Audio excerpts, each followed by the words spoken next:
Lots of people have smart devices, but their homes are still pretty dumb. That's because it's not the devices that make the home smart, but how you use them. So today I'm going to share the 5 automations that I think define a smart home. Number 4 is one that most people overlook. But if you have these 5 automations, your home isn't just connected, it might actually be smart. Hey, I'm Robert, and Oconee Smart Homes exists to make real homes more convenient, accessible, and safe with smart home technology. We serve real customers right here in Oconee County, Georgia, but this channel is for anyone who wants to make a simpler, smarter home. When it comes to home automation, the possibilities seem endless. From the complex and crazy to solving problems in a novel way, and the everyday useful automations that fade into the background to make your simpler, smarter home. Those are the automations that I'm going to focus on today, and they're ones that you should be able to accomplish in just about any smart home platform. So I'm working on editing this video, and I thought it would be helpful for me to jump in with a couple of extra comments. First is for anybody who is new to smart home or home automation. These 5 automations, or really automation categories, are the first place that I would start if I were helping somebody build out their smart home from scratch.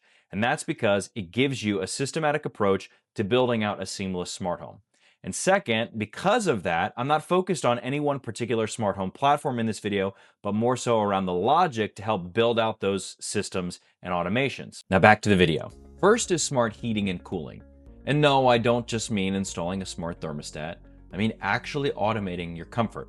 Your thermostat can follow a schedule, but it also knows when everyone leaves the house. So it automatically switches to an energy-saving mode when you're gone, and then brings the house back up to a comfortable temperature when you're arriving home. In a solid setup, you're not constantly adjusting temperatures. You might have profiles for home, away, sleep, and vacation, but your schedule and location determine which ones run. At night, it automatically switches to sleep, and in the morning, it comes back to home. Then when the last person leaves for the day, it switches to away, and when the first person is on their way back, it changes to home. If you have multiple systems or zones, you can take this one step further by only heating or cooling the areas that are occupied. You can go deeper with weather and seasonal automations, but even without this setup makes a massive difference.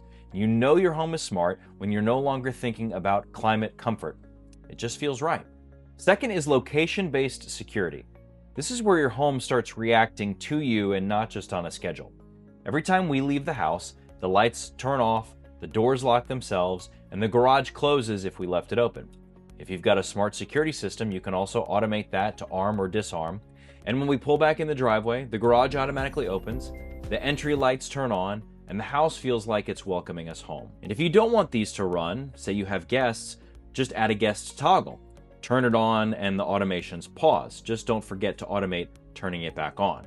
Your security shouldn't rely on you remembering a checklist of things that you need to do when you're already in a hurry to get out the door. And you deserve the peace of mind to not have to wonder whether you locked the door when you're at a movie, hanging with friends, or watching your kid's basketball game. Third is the good night routine. One button or one phrase and the entire house shuts down. At night, our home locks all the doors, closes the garage, turns off every light, sets the sleep climate, arms the alarm, easily dozens of tasks accomplished in one step. And if you don't even want to think about it, just schedule it. At my house, every night at 10 p.m., it runs on its own. A smart home should make the end of the day easier, not busier. And if you want me to show you how to build any of these automations step by step, comment below and tell me which one you want to see first. Now on to number 4. The fourth one is critical for any homeowner, but most people don't think about it until it's too late. That's leak detection. It's not exciting, but it can save you thousands, and honestly, it's a no-brainer. You put these water sensors under sinks, behind toilets, next to the water heater, washer, refrigerator, any place where water could leak and wreak havoc. Then when one of them gets wet, the house alerts us and automatically shuts off the flowing water. Paired with a water shutoff valve, it can cut the water to the entire house automatically. I could tell you enough leak disaster stories, but trust me, lighting automations are fun, but leak automations protect your home. And fifth, the automation you feel every single day, smart lighting. Lighting automation is about connecting your lights to what's happening in your home, not just turning them on with an app. Our lights turn on when we walk into a room and turn off when we leave using presence sensors. If the room is empty, no lights. If everyone leaves the house, everything turns off automatically. We also use door sensors on closets, pantries, and the garage entry, The door opens, the light comes on, the door closes, the lights go off. Forget to close it, it'll turn off in just a couple minutes. And time of day matters. During the day, lights are bright and cool. At night, they're dim and warm. So when you walk into the bathroom at 2 a.m., you're not blinded by bright overhead lights, just a soft, warm light that allows you to get back to sleep. When your lights react to you, your home finally feels alive. So that's it. These are the 5 automations that truly define a smart home, at least to me.